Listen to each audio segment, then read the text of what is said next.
Hi friends, welcome back to my channel. ఈ వీడియోలో మనం ఒక పీవైక్యూ అనేది చూద్దాము. ఇది మెయిన్లీ జేఈ పీవైక్యూ అండి. మెయిన్లీ ఇది ఇలాంటి క్వశ్చన్స్ మెయిన్లీ వాళ్ళు నీట్లో అండ్ అలాగే ఎంసెట్లో అడిగే ఛాన్సెస్ కూడా ఎక్కువ ఉంటాయి. సో ఇక్కడ మనం చూస్తే అనలిన్ అనేది ఏమవుతుంది, ఏ అనే రియేజెంట్తో రియాక్ట్ అయ్యి మనకి డయాజోనియం సాల్ట్ అనేది ఇస్తుంది. సో దీన్నే మనం బెంజిన్ డయాజోనియం సాల్ట్ అని కూడా అంటామండి. సో ఇది వచ్చేసరికి బి అండ్ అలాగే NaOH అనే రియేజెంట్స్తో రియాక్ట్ అయ్యి స్క్లారెట్ రెడ్ కలర్ డై అనేది ఇస్తుంది. సో ఇది వచ్చేసరికి మనం మెయిన్లీ అనలిన్ అనేది డయాజోనియం సాల్ట్స్ కింద ఎలా మనకి తయారవుతుంది అన్నది చూస్తే అది మనం అమీన్స్లో నేర్చుకుంటాము. వెరాస్ ఆ డయాజోనియం సాల్ట్ అనేది స్క్లెరెట్ రెడ్ కలర్ డై అనేది ఎలా ఫామ్ అవుతుంది అన్నది మనం ప్రాక్టికల్ కెమిస్ట్రీలో ఫోకస్ చేస్తాము. సో 2 చాప్టర్స్ కూడా ఇంపార్టెంట్ ఇక్కడ. మెయిన్లీ ఎప్పుడైతే మనం అనలిన్ని డయాజోనియం సాల్ట్ కింద తయారు చేస్తున్నాము, మనం ఆ ప్రాసెస్ని డయాజటైజేషన్ అని అంటాము. మనం ఏమంటాం, ఆ ప్రాసెస్ని డయాజటైజేషన్ అని అంటాము.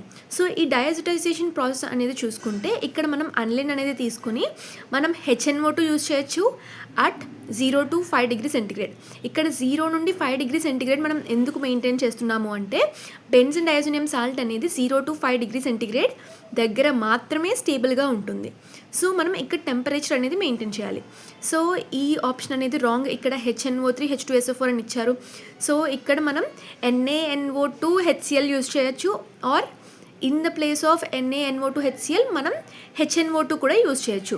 ఇక్కడ అన్ని ఆప్షన్స్లోని మిగిలిన అన్ని ఆప్షన్స్లోని కూడా వాళ్ళు NaNO2 HCl 0 to 5 degrees centigrade, NaNO2 HCl 0 to 5 degrees centigrade అయితే ఇవ్వడం జరిగింది. సో ద ఆప్షన్స్ అనేవి చూసుకుంటే సెకండ్, థర్డ్, ఫోర్త్ ఆప్షన్లో ఏదో ఒక ఆప్షన్ అనేది మనకి కరెక్ట్ ఆన్సర్. సో మనం నెక్స్ట్ బి అనేది ఏంటి అన్నది ఫోకస్ చేయాలి. మనం ఎప్పుడైతే మన డయాజోనియం సాల్ట్స్ని మనం బీటా నాఫ్థాల్తోని అండ్ అలాగే బేస్తోని రియాక్ట్ చేసామో మనకి స్క్లారెట్ రెడ్ కలర్ డై అనేది వస్తుంది. ఇక్కడ మనకి సెకండ్ ఆప్షన్లో ఏమిచ్చారు, బి వచ్చేసరికి అనలిన్ ఇచ్చారు, అండ్ అలాగే థర్డ్ ఆప్షన్లో మనకి ఆల్ఫా నాఫ్థాల్ అనేది ఇచ్చారు. ఇక్కడ వచ్చేసరికి బీటా నాఫ్థాల్. బీటా నాఫ్థాల్ అనేది NaOHతోని అండ్ అలాగే మీ డయాజోనియం సాల్ట్స్తోని రియాక్ట్ అయినప్పుడు మనకి మెయిన్లీ ఏమవుతుంది, స్క్లారెట్ రెడ్ కలర్ డై అనేది వస్తుంది. సో మనకి ఏ ఆప్షన్ ఇది, option 4 is the correct one.